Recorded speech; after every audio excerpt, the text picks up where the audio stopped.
everybody. Ron Wildman here on Middle Georgia Spotlight. It's shining on candidate for Bibb Sheriff, JT Ricketson. JT, glad to have you with us. Well, thank you. It's a pleasure to be here. Is it rough running for sheriff?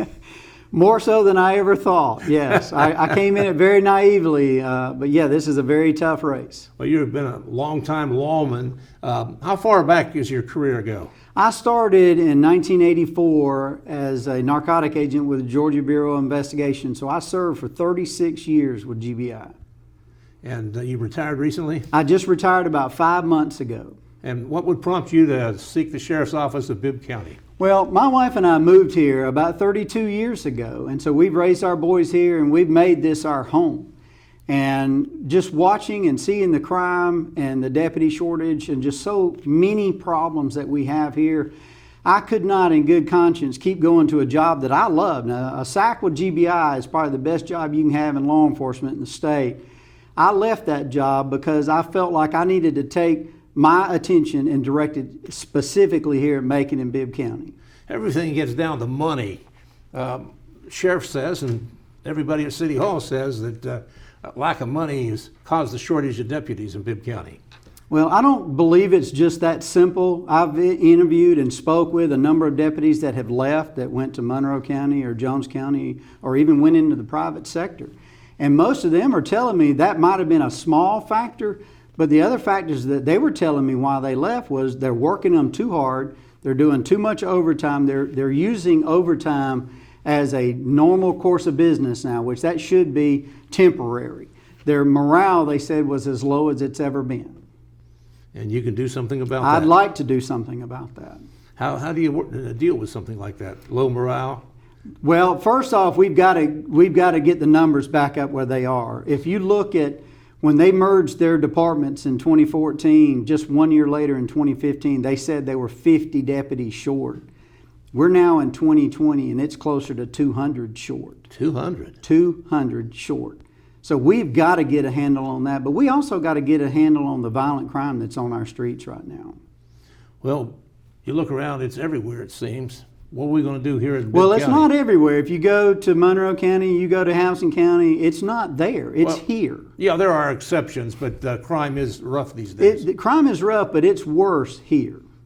Why would that be? Well, I think they're interconnected. I think the deputy shortage and the lack of enforcement that we're seeing right now, we don't have a comprehensive plan to deal with all the street crimes that we're dealing with. We don't have a warrant team. We have over 3,000 fugitives that are in our community right now roaming around freely. 3,000? Over 3,000. That some of them are misdemeanors, but the majority of them are felony fugitives.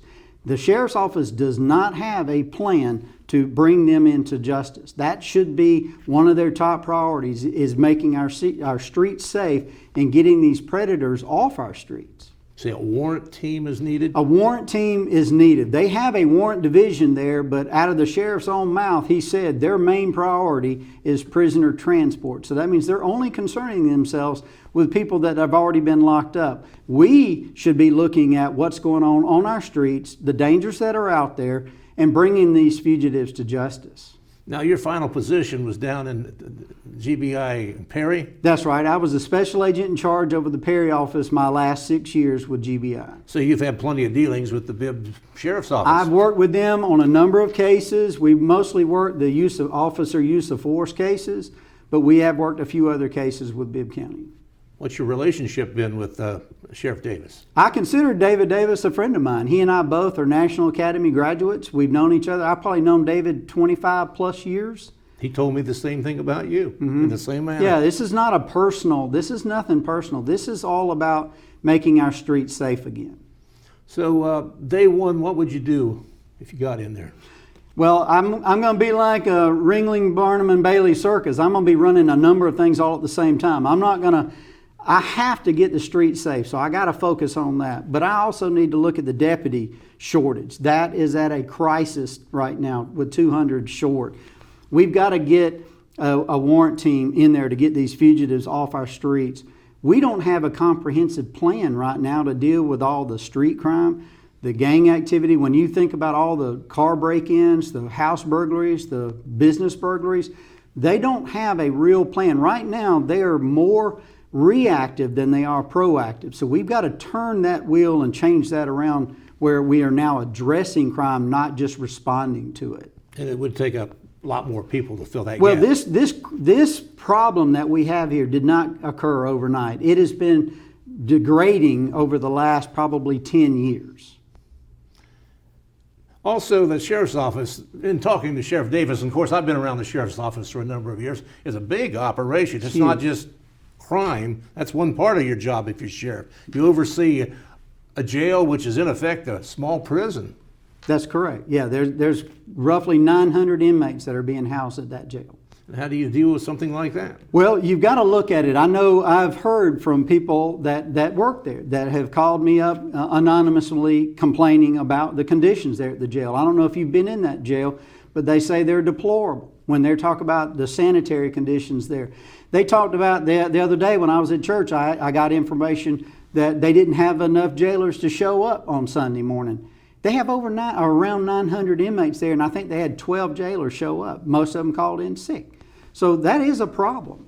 I've also heard that they've got different wings there, and each of those wings are like you've got a minimum security, medium security, maximum security. Because of their shortage and the way they're dealing with that, they are now moving some of these more violent people into a low minimum security wing, which is very dangerous. It's dangerous for other inmates, but it's also dangerous for the staff there. Also, in relation to the jail, you got to feed these people. And you have to deal with stuff like that. I understand, and I've heard that too, is that some of the stuff they're giving them bread, they're giving them grits, they're not feeding them a lot of meat, they're giving them peanut butter, their sandwiches.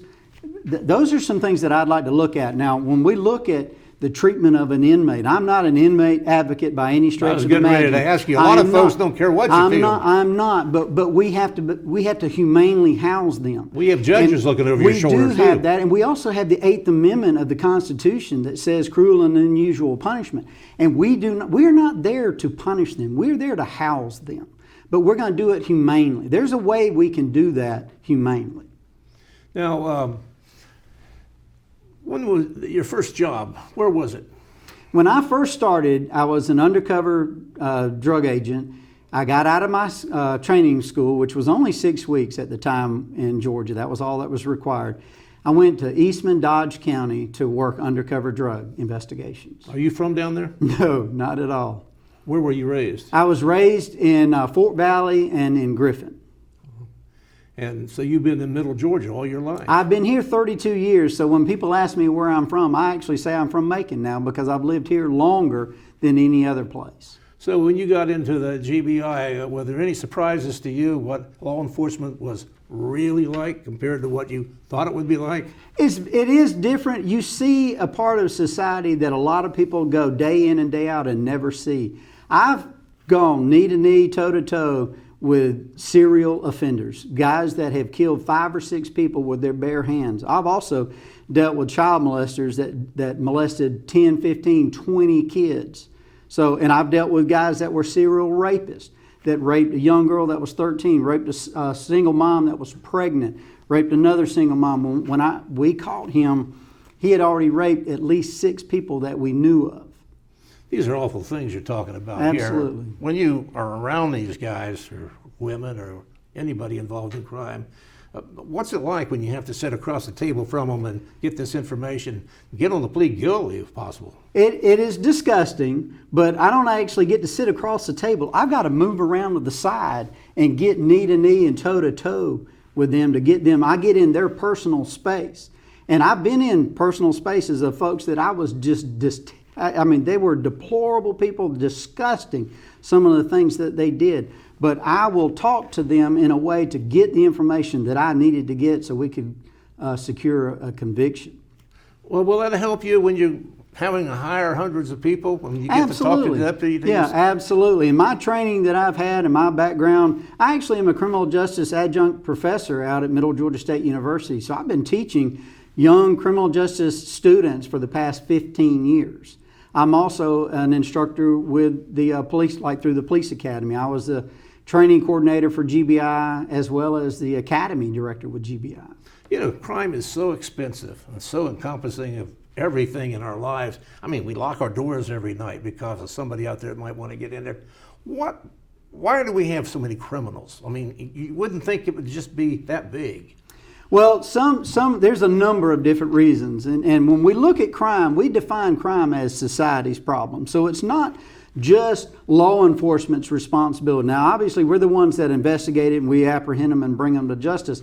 But crime is defined as a crime against society. So we have to look at our families. We have to look at our schools. We have to look at our churches. We have to look at the community centers. It's more encompassing. So when we look at strategies on how to try to address that, to better come up with programs, we've got to have partnerships with all those folks I just named. Now, in your years with GBI, has it gotten worse? Crime? I've seen different fluctuations of crime. I've seen where we've had, but what I do know, and there's study after study after study, if you put a big effort towards the smaller street crimes, you also drive the bigger crimes out of your area. So you don't overlook anything. You don't overlook anything. You don't ignore anything. And that is not about just locking everybody up. That's not what I'm about. My goal is to make the streets safe. Well, in the process of making it safe, I'm going to get these predators off our streets. Well, you've been watching national news these days, and these aren't good times to me for a law enforcement officer. Mm-hmm. Guy on the street, all the way up.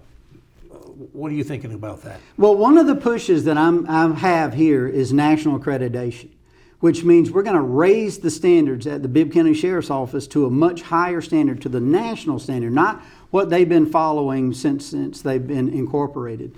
So part of that means you're going to do better training, you're going to do better retention of your deputies, just your entire standards, your policies, the procedures, the directives, memorandums, everything that you do. And what you do is you do it piecemeal.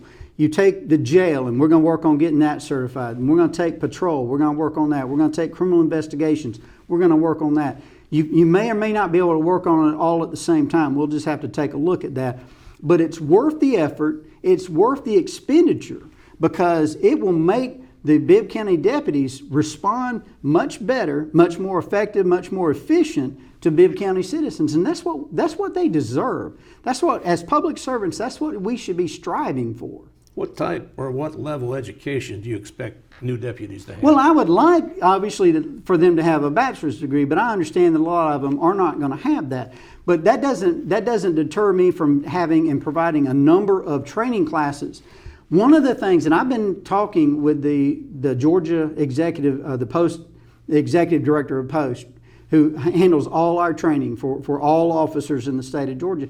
And I've been talking with him about we need to raise the standards for mandate. When you look at training a police officer or a deputy or even an agent, they go through mandate, which is only 11 weeks. So that's 440 hours. When I went through the FBI National Academy, which is up there in Quantico, Virginia, that was back in 2005. It was an 11-week school. It was all for law enforcement managers. There were 200 of us from the United States, but there were 50 from other countries. The people from other countries were shocked when they looked at how little training we provide our law enforcement. We need to give them more training. That is one of the solutions that I think when we talk about police reform, besides national accreditation, we need to up the standards of the training. The classes you have, what do you emphasize more than anything else? Classes in... At the school? Oh, well, all of it was in managing people, managing cases, managing budgets. It was all for manager level positions. I've gone through mediation training. So part of my training, I'm also a firearms instructor, defensive tactics, EVOC instructor. So when I look at classes, I'm going to look at, Post right now requires 20 hours of training. That's a minimum standard to maintain your law enforcement certification. That is unacceptable. My level that I'd like is about 100. When Bibb County and Macon PD combined their agencies together, they actually had an academy at the Bibb County and they had an academy at Macon PD. So there are places for us to do training. I'm a big trainer, so I want to take a look at that. I want to see what kind of standards they're having, how often. When I've talked to people that are in that training division or ones that have left Bibb County to go to other agencies, when I ask them, I said, well, how do they get people to go to training? Well, sometimes people show up, sometimes they don't. That's not acceptable. You don't have that option. If you're going to be a public servant, you need to hold yourself to a much higher standard. With the need for so many deputies, you put out a call for deputies. Do you have to have any experience just to apply down there? Or would you expect that? I would like to see that, because then that shortens our learning curve that we have when they come on. But they're going to get some training as they go through the mandate, which is the 440 hours, 11-week school. But I want to look at their field training, the FTO training, where they come on board and they pair up with a training deputy, and then sometimes they spend a month or 2 or 3. I want to see that. GBI, our training is almost a year. Once they get out of academy, they're going to be shadowing other senior agents for almost a year. And then we have a check-off book that has, you've conducted this many interviews, this many witnesses, this many victims, this many crime scenes, all sorts of different things. I want to see what their training program consists of, and I want to see how we can better improve that. Speaking of the GBI, the Georgia Bureau of Investigation, how are they these days? Are they up to speed, or are they hurting too, or what? Well, a lot of people think when they hear GBI, some people have never heard of us. Some people are like, oh yeah, they're pretty big. And then you ask them how many agents. There's less than 300 agents in the state. A lot of people think there's a lot more, but there's just a few. When I was the SAC in Perry, there were only 10 agents and we covered 10 counties. So that was basically 1 agent per county with supervisors. When would you be called into a case, maybe in Bibb County?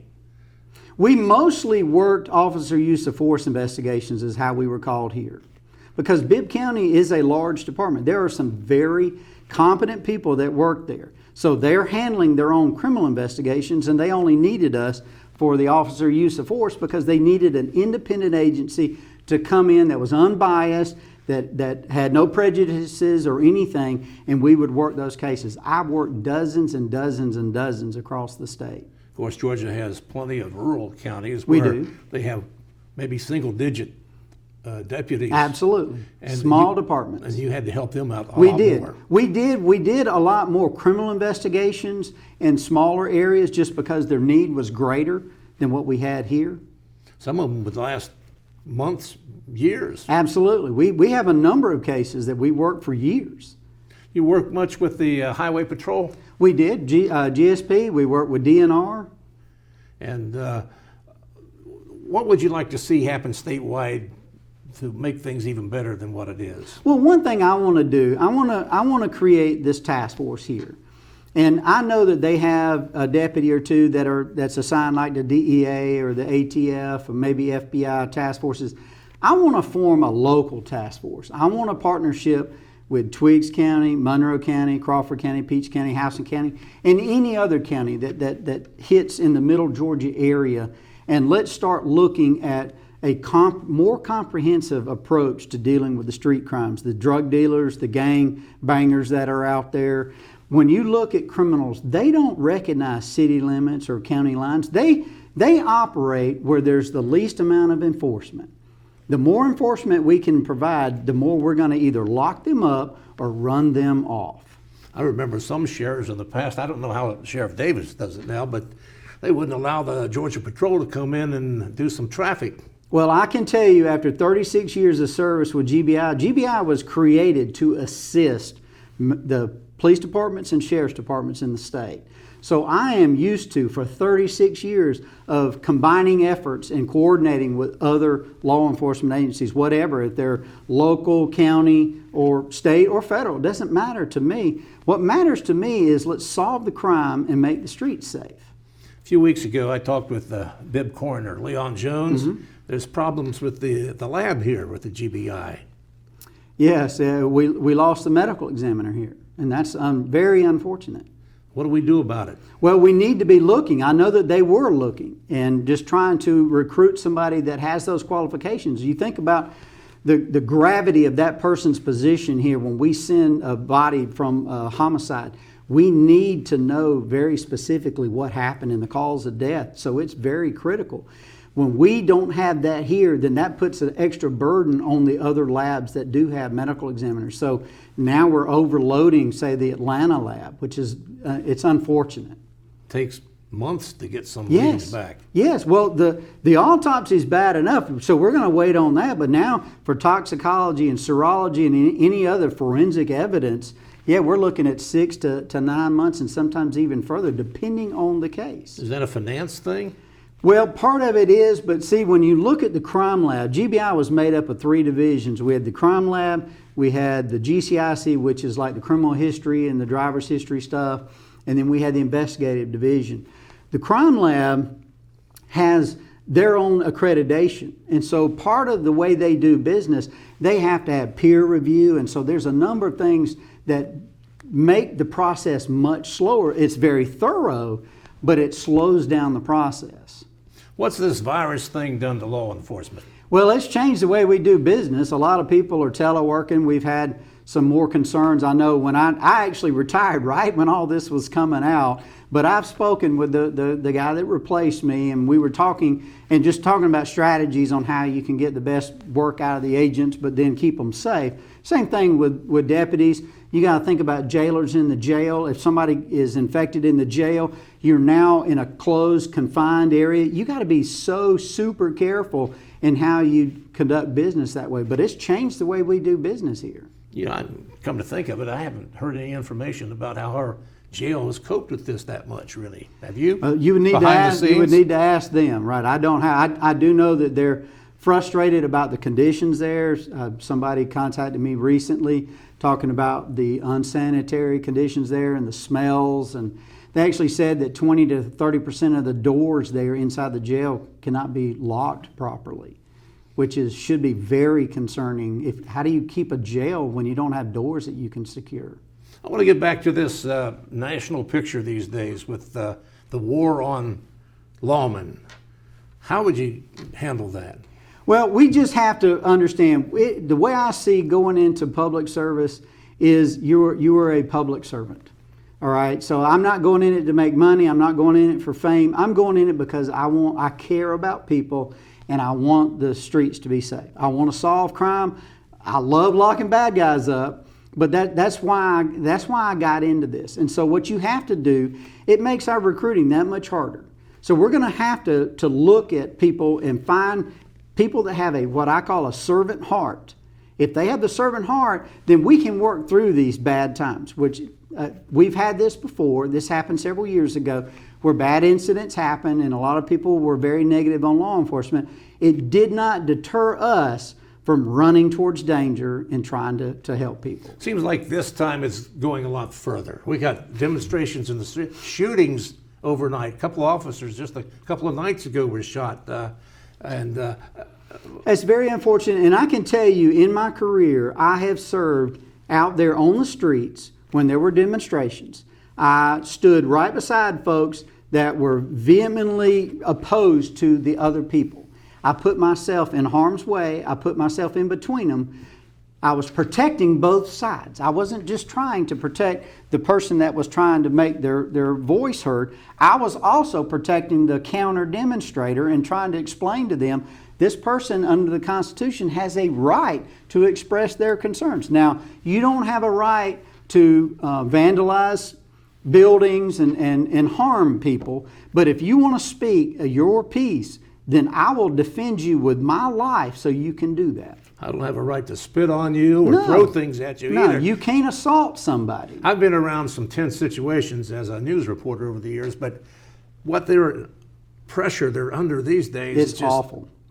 And I've tried to tell folks, and we planned on this when we had the G8 Summit here. I was one of the planners for that one. And if you remember, that was a non-event event. Nothing really bad happened because we over-prepared for it to make sure that we didn't have things that got out of hand on us.